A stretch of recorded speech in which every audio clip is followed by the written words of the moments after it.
प्रदान करने की कृपा करें। माननीय अध्यक्ष महोदय, आज हमारे लिए बड़ी प्रसन्नता का विषय है कि इस प्रबोधन के कार्यक्रम में के समापन सत्र में हमारे मुख्य मेहमान हमारे अपने आदरणीय लोकसभा अध्यक्ष श्री ओम बिरला जी का, जिन्होंने इसी राजस्थान विधानसभा को 3 कार्यकाल में सुशोभित किया है। सदैव ही संगठन के सिपाही के रूप में माननीय बिरला जी सामाजिक सरोकारों में भी अग्रणी भूमिका निभाते आए हैं। पर्यावरण प्रेमी श्री बिरला जी के नेतृत्व में ग्रीन कोटा अभियान में 1 लाख पौधे लगाए गए थे। ग्रामीण क्षेत्र के प्रतिभाशाली युवाओं को बिरला जी ने सदैव बढ़ावा दिया है। हमारे शहरिया आदिवासी भाइयों के लिए भी बिरला जी ने मिशन के रूप में कार्य किया है। विधानसभा सदस्य रहते हुए आदरणीय बिरला जी ने स्मृत परंपराओं का निर्वहन किया है और आज माननीय लोकसभा अध्यक्ष के नाते भारत की लोकसभा को यश के नए आयाम प्रदान कर रहे हैं। मैं आपका स्वागत कर रहा हूं, अभिनंदन करता हूं। आपका मैं इस सदन में बहुत बहुत अभिनंदन करता हुआ, स्वागत करता हुआ आज के इस प्रबोधन कार्यक्रम में जिनका माननीय सदस्यों को उद्बोधन प्राप्त हुआ, उनमें माननीय उपराष्ट्रपति महोदय, माननीय मुख्यमंत्री महोदय, माननीय डॉक्टर श्री सत्यपाल सिंह जी सांसद महोदय, श्री राव राजेंद्र सिंह जी पूर्व उपाध्यक्ष राजस्थान विधानसभा, श्री जोगाराम जी पटेल संसदीय कार्य मंत्री, श्री सीपी जोशी पूर्व अध्यक्ष राजस्थान विधानसभा, श्री घनश्याम जी तिवारी माननीय सदस्य राज्यसभा, श्री चक्षु राय जी विधायी मामलों के प्रमुख और श्री राजेंद्र जी अग्रवाल सांसद लोकसभा, इन सभी के ज्ञान, अनुभव, कौशल का समेकित सार गर्भित मार्गदर्शन सदन को प्राप्त हुआ। नवनिर्वाचित सदस्य इस प्रबोधन कार्यक्रम का लाभ उठाकर देवतुल्य जनता द्वारा दिए गए आशीर्वाद को सार्थक लोक कल्याण के कार्य कर अपने कार्यकाल को अविस्मरणीय बना सकेंगे, ऐसी मैं ईश्वर से प्रार्थना करता हूं। राजस्थान की इस 16वीं विधानसभा के नवनिर्वाचित सदस्यों के लिए यह जो 1 दिवस का प्रबोधन कार्यक्रम का जो आयोजन किया गया, इसमें 71 प्रथम बार निर्वाचित होकर आए सदस्यों के लिए यह कार्यक्रम बहुत महत्वपूर्ण रहा। आप सभी ने इस कार्यक्रम में भाग लिया और इस दौरान आयोजित विभिन्न विषयों पर व्याख्यान सुने। इनसे सदस्य विधानसभा की विशिष्ट प्रक्रिया से परिचित हुए। सदन में मुद्दे उठाने की प्रक्रिया, विधेयक पारित होने की प्रक्रिया, विधायकों के विशेषाधिकार आदि विषयों पर आज विभिन्न सत्रों में विषय विशेषज्ञों द्वारा मिली जानकारी से आपको सदन में प्रदर्शन करने के तौर तरीकों का लाभ मिला है। इससे आपको भविष्य में कार्य करने की प्रक्रिया को समझ बढ़ेगी। सदन में आचरण महत्वपूर्ण है, सदन का समय महत्वपूर्ण है। सदन में किए जाने वाले कार्य उन लोगों के हित में होते हैं जिन लोगों ने चुनकर हमें भेजा है। इसलिए ये जरूरी है कि आप मर्यादा में रहकर समय की सीमा को जानते हुए अच्छे तरीके से यह मुद्दा उठाएंगे। आप सभी अनुभवी हैं, अपने अनुभवों से जनता का हित करेंगे, यह आशा है। यह प्रबोधन कार्यक्रम सदन में कार्य करने की जानकारी देने के लिए आयोजित किया गया। एक बात मैं आप लोगों से कहना चाहूंगा कि विधानसभा के अंदर 21 समितियां गठित होती हैं। समितियों का कार्य क्षेत्र बहुत व्यापक होता है। समितियां शक्तिशाली होती हैं। आप लोगों से समितियों के सभापति भी बनेंगे और सदस्य भी बनेंगे। समितियों को प्रभावी बनाना आप लोगों के हाथों में है। जितना आप उसमें भाग लेंगे, जितना उसमें पढ़ करके आएंगे, चर्चा करेंगे, उतने ही समितियां प्रभावी बनेगी और सरकार का भी और जनता का भी उसमें लाभ होगा। अपनी समितियों की बैठक में आप सक्रिय रहें, केवल औपचारिक न रह करके हम समितियों को एक सक्रिय भूमिका उसमें निभाएं, उसमें आने वाले विषयों और कार्यक्रमों की पूरी जानकारी मंगवाएं। इससे जनहित के मामले भी सुलझ सकेंगे। विधानसभा के सदन की कार्रवाई को व्यवस्थित तरीके से संचालित करने का उत्तरदायित्व सत्ता और प्रतिपक्ष दोनों का होता है। ये दोनों पक्ष मिलजुल कर जनता के सामने व्यवस्थित तरीके से अपनी बात रखें, क्यों सदन का समय बड़ा महत्वपूर्ण होता है। जितनी समय सीमा पे अपना विषय रखेंगे, शांतिपूर्वक रखेंगे और ऐसी स्थिति नौबत न आए कि कोई भी सदस्य को या किसी भी दल को वेल में आने की स्थिति पैदा हो। हम सब अपनी बात रखें, आप सबको पूरा समय मिलेगा कि आप अपनी बात रखें, जनता की समस्याओं को रखें, मुद्दे भी उठाएं, लेकिन सदन की जो मर्यादाएं हैं, सदन की जो परंपराएं हैं, सदन के जो नियमों हैं, इस सब का आज विषय कई आए, उसमें अपने को जानकारी भी मिली, उसका यदि अपन पालन करेंगे तो सदन का बहुत अच्छी तरह से समय का सदुपयोग भी होगा, जनता भी सेवा कर सकेंगे, सरकार पक्ष और विपक्ष दोनों ही जनहित के मुद्दों को उठा करके जनता को अच्छा शासन दे सकेंगे। ऐसी मैं अपेक्षा करता हूं। मैं आशा करता हूं कि दोनों पक्ष मिलजुल कर जनता के सामने व्यवस्थित तरीके से अपनी बात रखेंगे और सदन को उत्साहपूर्वक चलाएंगे।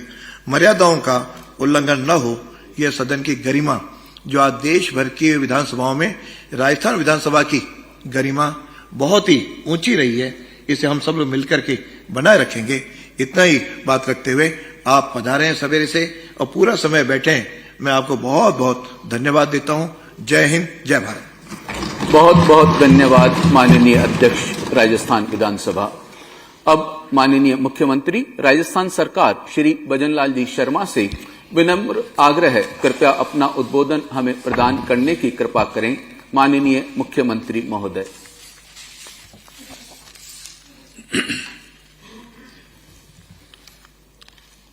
आज के हमारी 16वीं विधानसभा के प्रबोधन के अवसर पर हमारे बीच में जो इसी सदन से गए हैं और इस सदन में काफी समय तक वो रहे हैं, ऐसे माननीय लोकसभा के अध्यक्ष श्री ओम बिरला जी, माननीय विधानसभा के अध्यक्ष श्री वासुदेव देवनानी जी, सम्मानित वक्ता, उपस्थित सभी साथी विधायकगण, माननीय लोकसभा अध्यक्ष जी का इस समारोह में अभिनंदन करता हूं।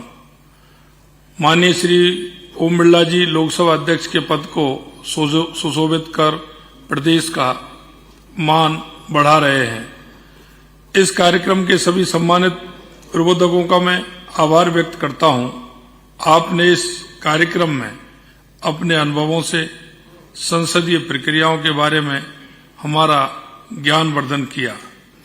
इस कार्यक्रम को आपने अपने विधायी अनुभवों से सजोया है। संसदीय प्रक्रिया के नियमों को उदाहरण से समझाया है। कार्यक्रम के विभिन्न सत्रों में हमें विविधियों की सभा की प्रक्रिया, कार्य संचालन, नियमों और समय के साथ बनी परिपाटियों के बारे में उपयोगी जानकारी दी है। हमारे विद्वान वक्ताओं ने विधायिका और इसकी समितियों के कार्यों के विभिन्न आयामों पर भी प्रकाश डाला और माननीय श्री बिरला जी की अनुभवों से भी हम लाभान्वित होंगे।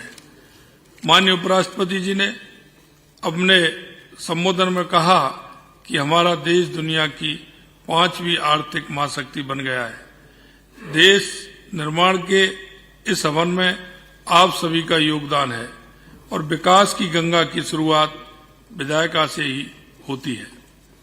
माननीय उपराष्ट्रपति जी ने अपने अनुभव से हमें ये समझाने की कोशिश की कि सदन को चलाने की जिम्मेदारी पक्ष और विपक्ष दोनों की होती है। इसलिए हमारा आचरण अनुकरणीय एवं आदर्श होना चाहिए। सदन में किए जाने वाले व्यवधान का असर नकारात्मक होता है।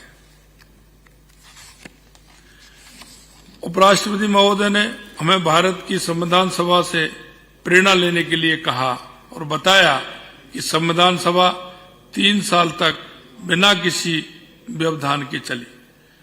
हमने भारत को 2047 तक विकसित राष्ट्र बनाने का लक्ष्य रखा है और इसकी नींव डाल दी गई है।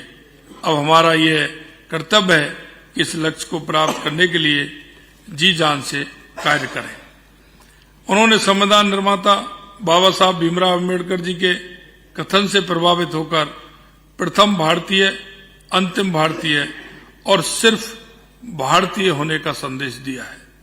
माननीय उपराष्ट्रपति जी ने हमें भारत के मूल सचित्र संविधान के सौंदर्य से भी परिचित करवाया। उन्होंने हमें बताया कि हमारे संविधान के भाग 3 में, जिसमें मौलिक अधिकारों के बारे में बताया गया है, वहां श्री राम, माता सीता एवं लक्ष्मण जी के चित्र बनाए हुए हैं, जो इस देश के लिए पूजनीय, आदर्श एवं प्रेरणा स्रोत है।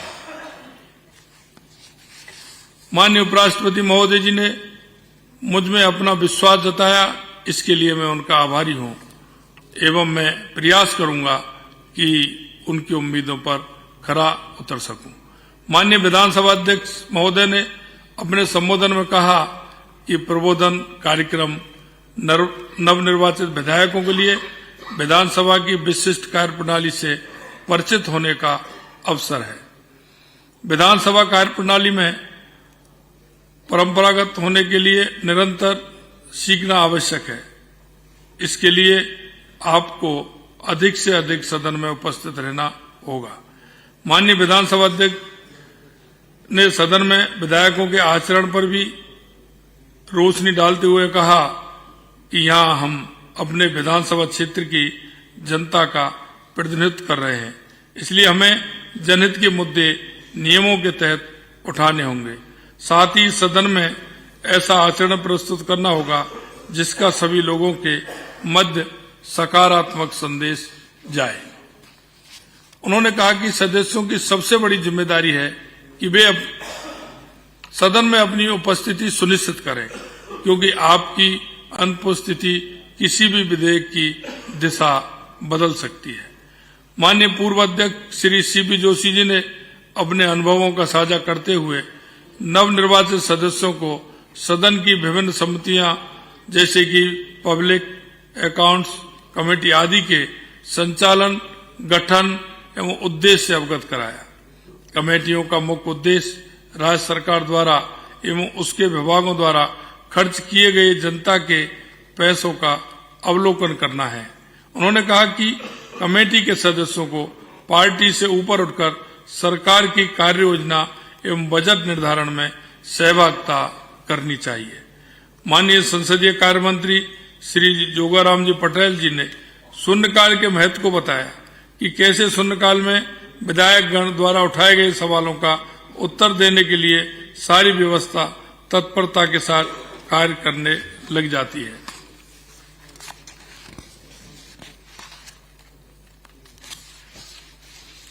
राज्यसभा सदस्य श्री घनश्याम तिवारी जी ने बिल सदन की मेज पर रखने से लेकर बिल पारित करने की पूरी प्रक्रिया से अवगत करवाया।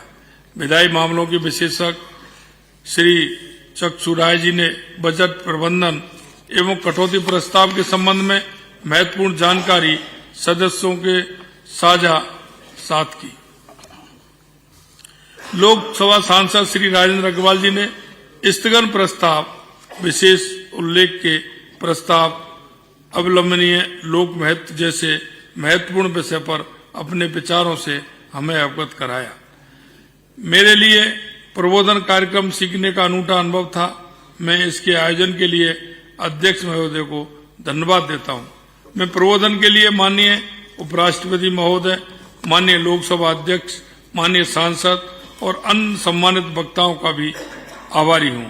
माननीय उपराष्ट्रपति जी और माननीय लोकसभा अध्यक्ष जी की उपस्थिति ने प्रबोधन कार्यक्रम को गरिमा प्रदान की है और उपयोगिता और शोभा को भी बढ़ाया है।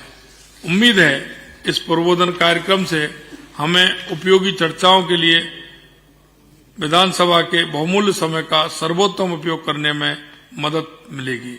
इन नियमों और प्रक्रियाओं की जानकारी सदस्यों के लिए सदन तथा इसकी समितियों की कार्रवाई में प्रभावशाली ढंग से भाग लेने में मददगार होगी। आप सभी का मैं बहुत बहुत धन्यवाद करता हूं। धन्यवाद माननीय मुख्यमंत्री महोदय, आपका बहुत बहुत आभार। हम अभिभूत हैं, हर्षित हैं कि माननीय अध्यक्ष लोकसभा श्री ओम बिड़ला जी प्रबोधन कार्यक्रम के समापन समारोह में हमें अपना स्नेहिल सानिध्य प्रदान कर रहे हैं। आपसे उद्बोधन के लिए आग्रह करें। इससे पूर्व आपका संक्षिप्त परिचय। आप 2003 से निरंतर 3 बार कोटा दक्षिण निर्वाचन क्षेत्र से राजस्थान विधानसभा के लिए निर्वाचित हुए व इस सदन के सम्मानित सदस्य रहे। आपने विधानसभा के अपने पहले कार्यकाल में राजस्थान सरकार में संसदीय सचिव के रूप में अपनी सेवाएं प्रदान की हैं। वर्ष 2014 से निरंतर 2 बार कोटा संसदीय क्षेत्र से लोकसभा के सदस्य के रूप में आप निर्वाचित हुए हैं। आप 2019 से लोकसभा के अध्यक्ष पद को सुशोभित कर रहे हैं। आप अपने अध्यक्षीय कार्यकाल में अनेकानेक नवाचारों के परिणेता रहे हैं। आपसे अति विनम्र आग्रह, कृपया अपने संबोधन से हमारा ज्ञानवर्धन करने की कृपा करें। माननीय अध्यक्ष लोकसभा।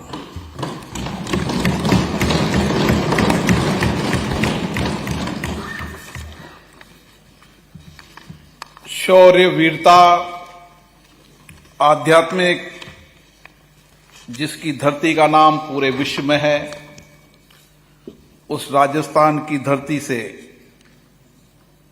अलग अलग विधानसभा से चुनकर आए सभी माननीय विधायकों का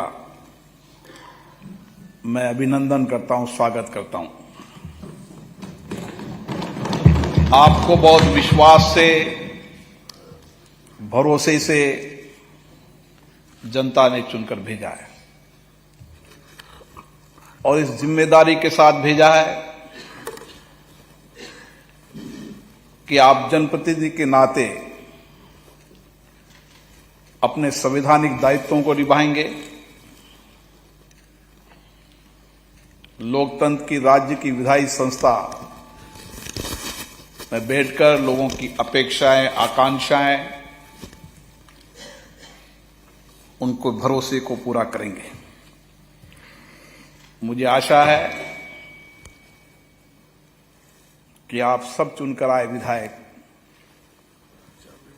इस राज्य के कल्याण के लिए, समृद्धि के लिए सामूहिकता से काम करते हुए जो राजस्थान विधानसभा का गौरवशाली इतिहास रहा है उसकी परंपरा को भी कायम रखेंगे।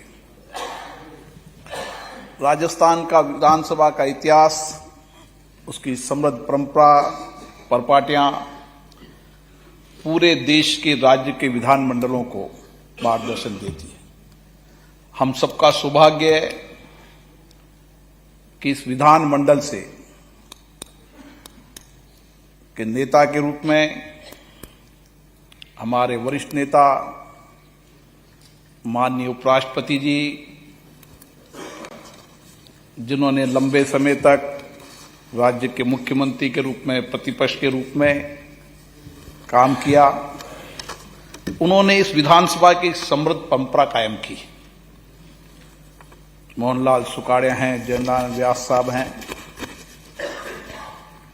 सभी ने एक समृद्ध परंपरा कायम की और हमारे विधानसभा अध्यक्षों ने भी यहाँ की परंपरा, परपाटियां,